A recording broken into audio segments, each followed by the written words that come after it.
La semana pasada hablamos de afilar el hacha, expandir tu conocimiento de manera que puedas aportar mayor valor a tu trabajo. En la era digital, afilar el hacha también significa utilizar herramientas que te hagan más eficientes en tu día a día de trabajo. Hay montones de ellas, pero hoy voy a contarte 3 de las que yo suelo utilizar. La primera es mi memoria digital.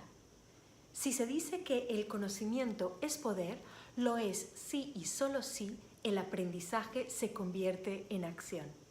Y para ello, lo que aprendes debes guardarlo de alguna forma, porque si no lo haces, lo olvidarás. Seguro, lo olvidarás. Por eso es importante que puedas recoger tus ideas, que por cierto, guardar tu conocimiento no significa archivar el manual gordo de la última formación que recibiste.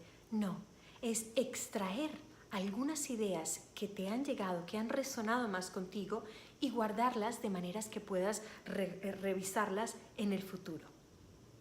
En mi caso yo utilizo Evernote, aun cuando puedes utilizar OneNote o cualquier otro repositorio que sea suficientemente robusto para almacenar información. Lo segundo es una aplicación llamada Todoist. Hay un autor llamado David Allen, también creador de un movimiento de productividad muy famoso llamado Get Things Done.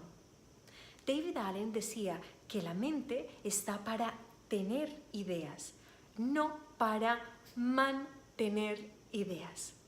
Es decir, tu mente está para pensar, no para almacenar.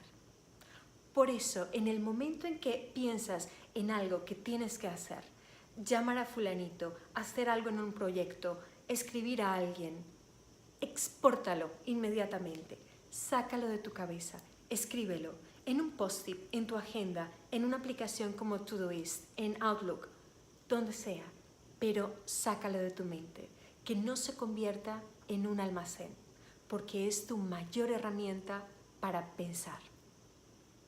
Lo tercero es una aplicación llamada 5 Minutes Journal. La escuché por primera vez de Tim Ferriss, un autor americano. Como su nombre lo indica, significa un diario de gratitud, en donde por la mañana escribes 3 cosas de las que estás agradecido y 3 cosas que quieres hacer ese día.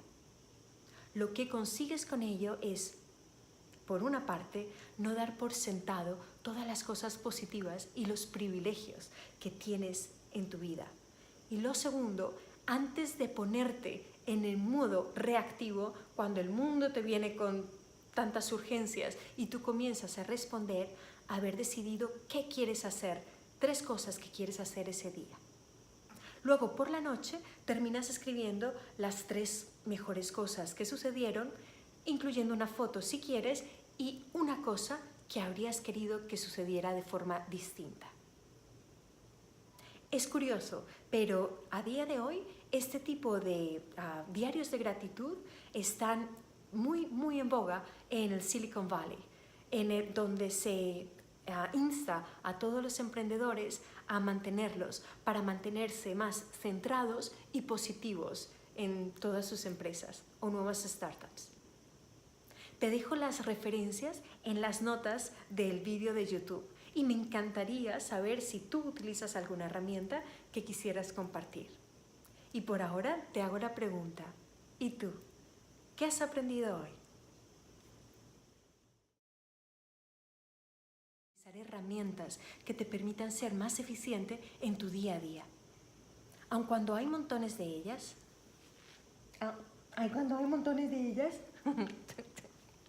Vale, no vale contigo.